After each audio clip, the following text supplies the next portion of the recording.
Hello everyone, and welcome to Torch and Key Divine Messages. I am Morgan, your Divine Messenger, and today I wanted to tackle at least maybe part one of moon magic, specifically what I like to call story magic, and tying that into the moon cycles.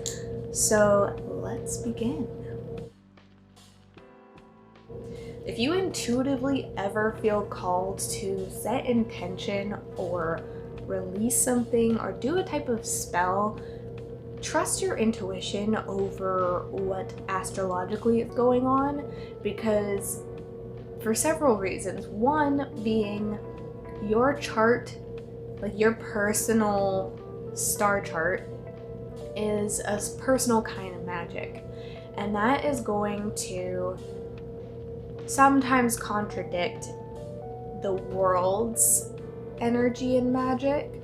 So your personal magic might be in a time of growth, while other people are in a time of pruning and getting rid of things and forest fires, for lack of a better term.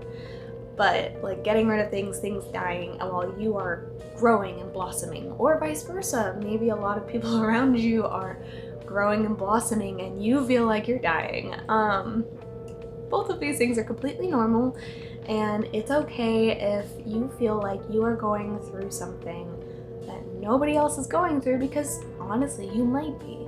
And not in the sense that you are purely alone, because there are 7 billion people on this planet, so like there's gonna be somebody else going through something similar. But it makes sense if you're like, that's so weird, like everyone is learning about this and struggling with that, but that's easy for me, or everyone is saying that's so easy for them and I'm over here struggling. Okay? And that ties into story magic. So I kind of touched on story magic in my hero video, where you should really see yourself as the main character of a story. It helps remove victim mindset, and it helps improve self-empowerment, and it helps you make a little bit more responsible choices and look at how energy is working for you. Now, in the sense of story magic, it is also a set of cycles. So most people feel more comfortable when a story is set as a beginning, a lead up of energy, so like it starts to get more and more intense, then there is a climax, and then a resolution, and then the end. Okay? Even in a series of movies, the best series still have mini mountains for every single movie. So that feels natural to us. Like that feels really comfortable for humans, because we are children of nature, and nature is cyclical. And especially the moon, which a lot of us fellow spiritual people, especially witches, are very, very attracted to and worshipful of and bonded with. So if you look at the moon, scientifically, there is a period of darkness and a period of light. And the period of darkness climaxes at the period between what's called the dark moon into the new moon. So the dark moon is when it's at its complete, it's like the leading up into it going completely black. And then from that completely black darkness in the sky, leading the other direction into light again, that is the new moon. It is the end of a cycle and the beginning of a cycle all in one moment. And so that's why it's kind of hotly debated as to what you're supposed to do during a new moon, because if you're working with the dark moon aspect, which is the lead up, you're still technically in a space of death, a space of endings, a space of removing things and releasing things. But when you are in the new moon aspect of the darkest part of the moon cycle, you are in the womb phase, where a seed can be planted and an idea can be born, or sometimes a child. You don't have to be so strict when it comes to moon cycles, because our lives are made of many stories and many cycles going on at the same time. Once I started to understand this with moon cycles, I was able to be a little bit more intuitive about how I work with them. I still like to use the new moon and waxing moon energy as my intention setting, sometimes to the point where I prefer waxing moon energy and kind of not skip the new moon, but kind of like work towards like the end of it, so that I'm in that build-up energy. And the full moon into the dark moon, like all of that waning energy, I like to use for release. But there are definitely occasions where I just either don't do anything, or I just decide, like, you know what, I know I'm supposed to set intentions, but I feel like I still need to release things, so I'm gonna get rid of stuff. Or maybe it's a full moon, so you're supposed to be kind of getting rid of things to make way for a manifestation, but instead I feel energized and I want to take action, which is usually more of like an intention setting type spell. You know, it depends on your intuition. It depends on your chart, your intuition, and the stories that are weaving together during those moon cycles. The moon is, to me and to many people of the witchcraft community, known as like the maiden, the mother, and the crone aspects. So the maiden is the new moon, waxing moon cycle. The full moon is the mother, and then the waning moon is the crone. So I like to use that also as kind of like a key on a map, yes, to decide what kind of magic I'm working with. And sometimes not even magic, so like you don't always have to do spell work on all of these moons. Sometimes you can just be, but maybe the way you are being is in alignment with the moon.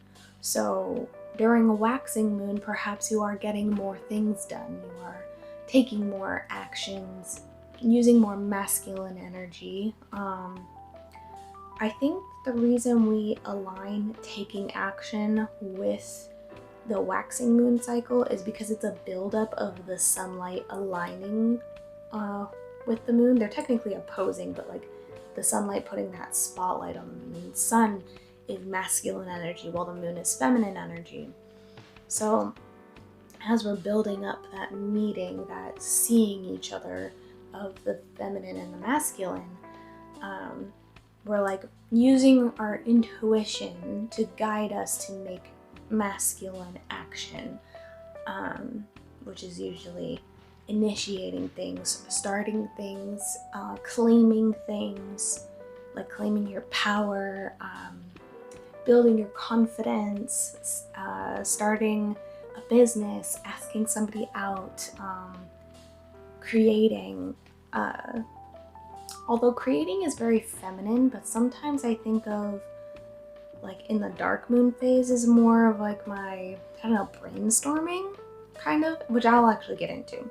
So from the new moon into the full moon is go time for me, usually. It depends on if we're like under a Mercury retrograde or one of those other kind of slower energies, but for the most part I tend to feel almost manic, like just, and I mean that in a serious sense.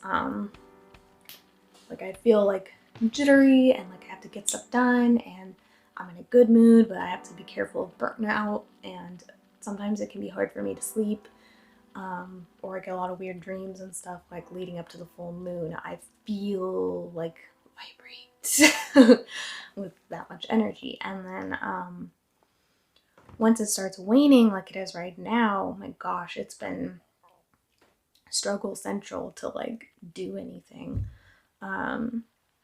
including this video, honestly.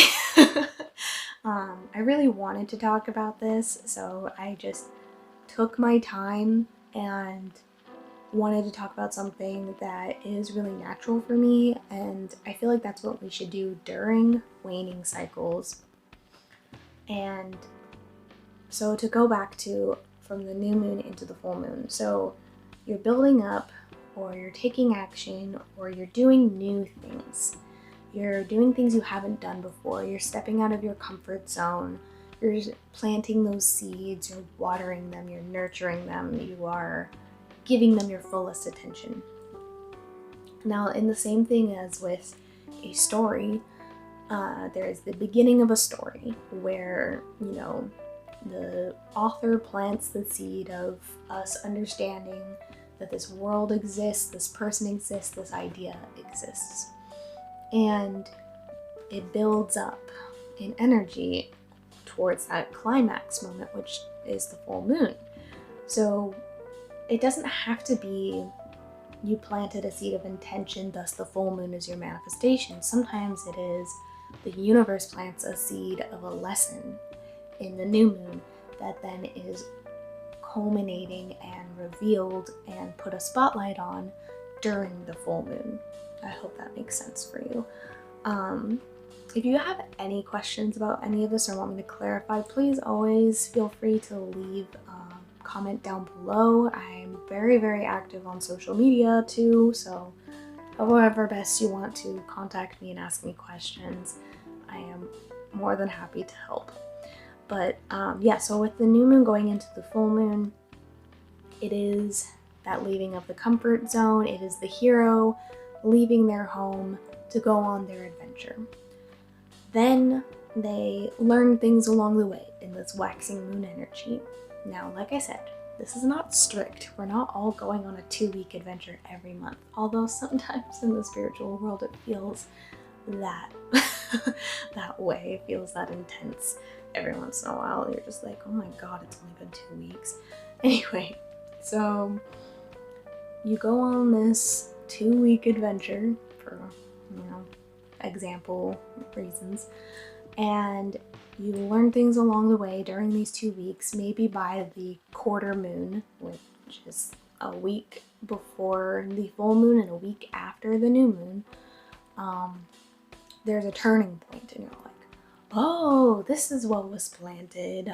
Or you're getting a feeling of it, like maybe the lesson is forgiveness, right? And you didn't know, but the universe planted this idea in you in the new moon, which I'm also going to do a video on forgiveness magic. That is a whole thing. So let's say they plant a seed of forgiveness in you, and then by the quarter moon, you're starting to realize that this person that you've been mad at for a really long time, you're just kind of tired of being mad at them. And it doesn't mean you need to have them in your life. It just means that you want to let go of that anger that's inside of you.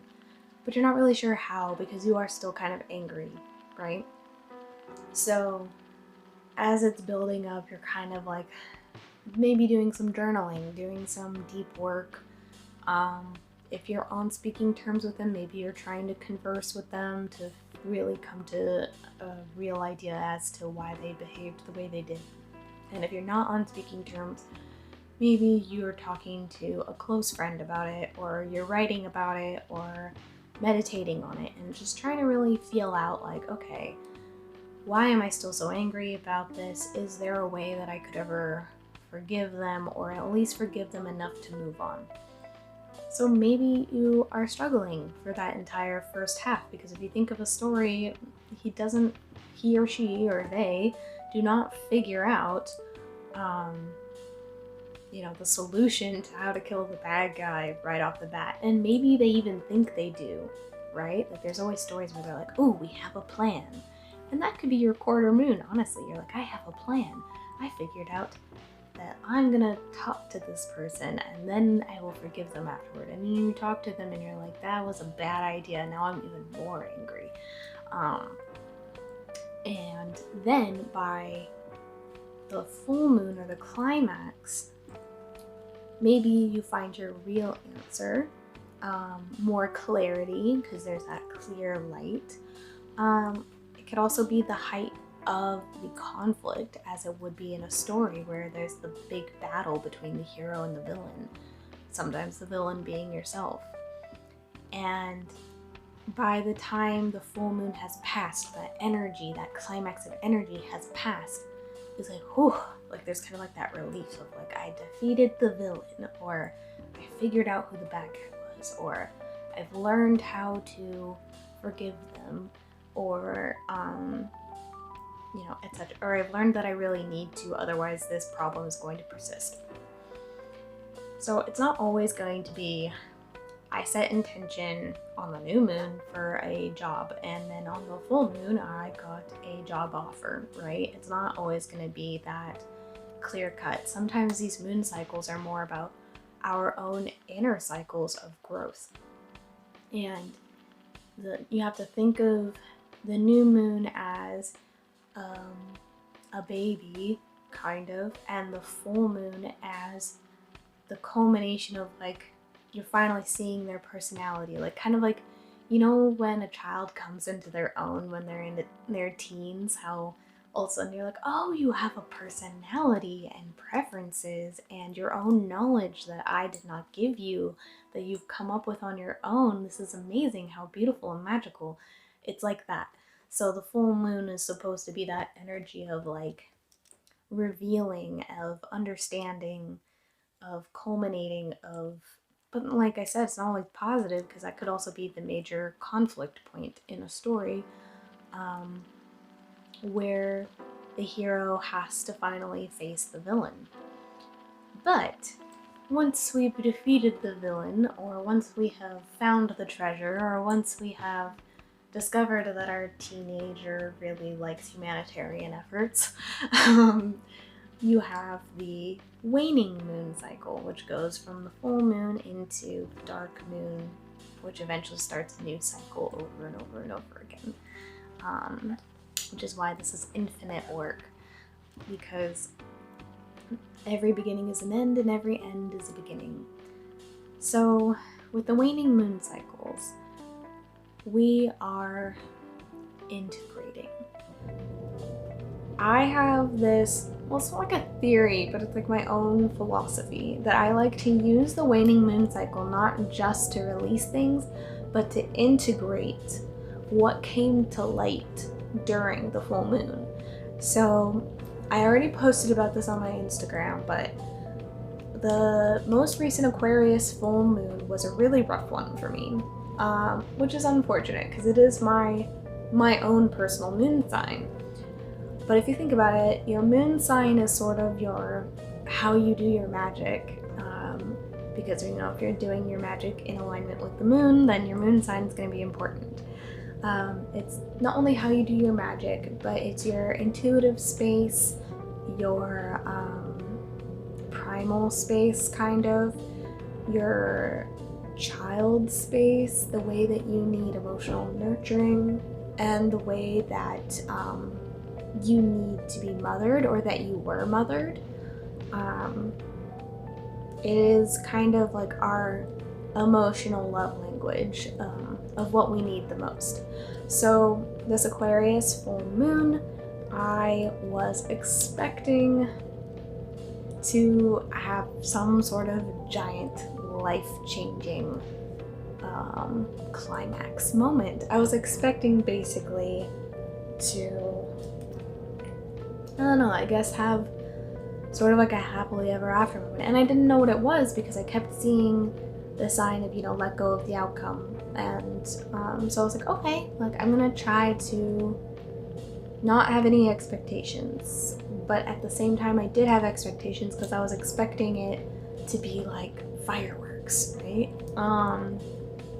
And I had a really good day, technically. Like if it wasn't the Aquarius full moon and it was just like a regular Monday, it would have been like an amazing Monday. Like, one of my favorites followed me on Instagram and I got all excited, and then I had really good conversations with friends, and I had a really good time with my fiance. I think we like went to go get food or something, like, but the end of the day rolls around and nothing like life-changing occurred. Like, I don't know what I was expecting, like an alien to come down and name me their princess, like you know, typical Aquarius moon dreams.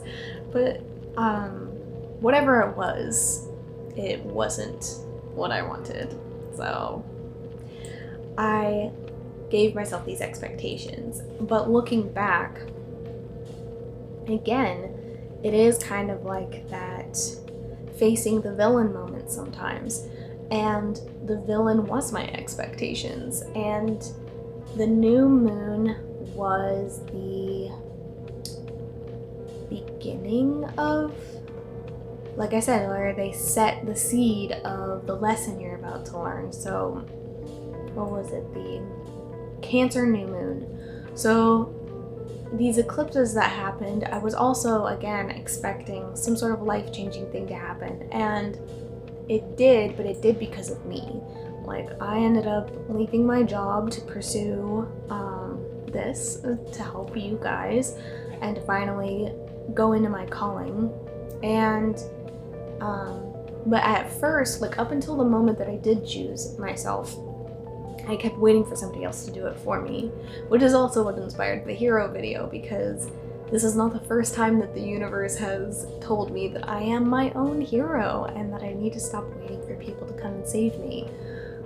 So know that when I'm telling you these lessons, these are personal to me as well. I'm not coming down from some almighty cloud like, oh yes, I've known this all along. No, most of this is personal experience of me making mistakes, of crying a lot, of having tons of existential crises. So I'm hoping that these are helping you either not feel alone or avoid those crises. Yeah, but anyway, so my villain was myself, as usual, and I put these expectations in my head of what the full moon should be, even if it was just like how it should feel or what it should look like, I guess.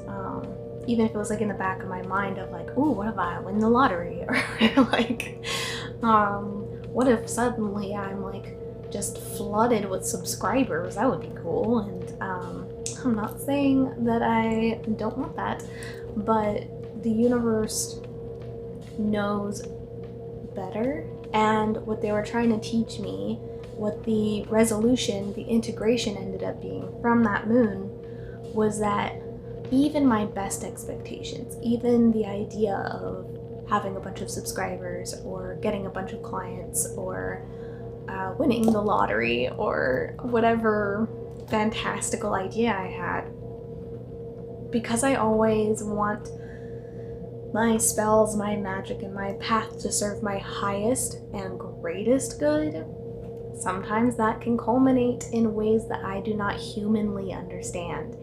And they do, though. They know what is going to be best for me, and I trust them. So, and it can be hard, and it can hurt, and I was hurt. I grieved a lot over that day because I do not like getting my hopes up, especially because I try really hard to be a very grateful person, and I felt like crap about myself because I felt ungrateful. I felt like, you know, that beautiful day got messed up because I put my expectations too high. And then they told me it's not that I put them too high, it's that I put them in the wrong place. And so, like, think of it this way. Let's say you desperately want to date this person and they're taken, and you keep getting all these signs that you're gonna end up with this person, and so you're thinking like, oh, like, and they keep saying, oh, the full moon, you're going to have love, or you're going to meet the love of your life, or you're going to, all your dreams are going to come true. I don't know, like whatever aligns with you believing that this person is yours. And so you're thinking, oh, that must mean that they're finally going to break up, right? Full moon comes, they're getting engaged, and you're like, fuck, what the fuck? Why was I getting all these signs? And it's because that person was not yours. And the person that you're going to end up with, maybe you met them that day. Maybe you did, maybe you were at the grocery store and you met them in the produce aisle. I don't know. But they're telling you these signs for a reason. And they're kind of showing you how when you ask for the wrong thing, you're blocking the right thing from coming in. So even if you think, oh, this is the best thing I could ever imagine, just think, if the universe tells you no, it's not because you're not going to get it. It's because they have something better. And so you should be excited instead of discouraged. But so like it was kind of like a fighting the villain moment for me. And that's how we should always be thinking of moon cycles, is a way to work with the energy, but not a way to expect certain things from the energy. So if you want to set intention and you feel aligned with the idea of a buildup of energy, then you should work with the waxing moon cycle, which is the time between the new and the full moon.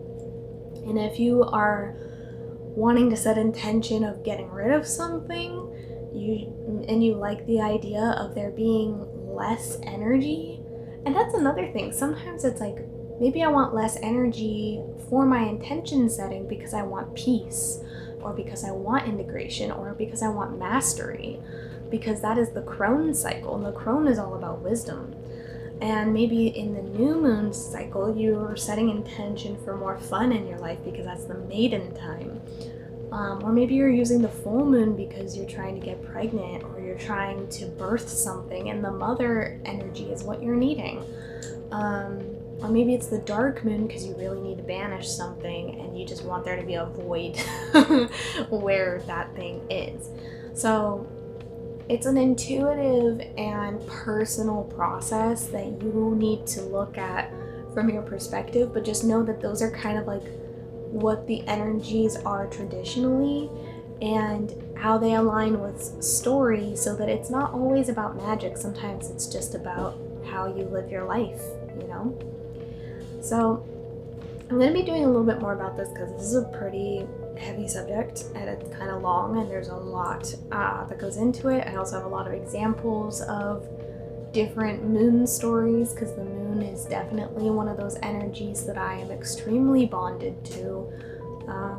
My south node is in Cancer, but I don't know why. It's just like, it's in Cancer for a few people. I mean, a few. Oh my god, everyone who was born around the year that I was born.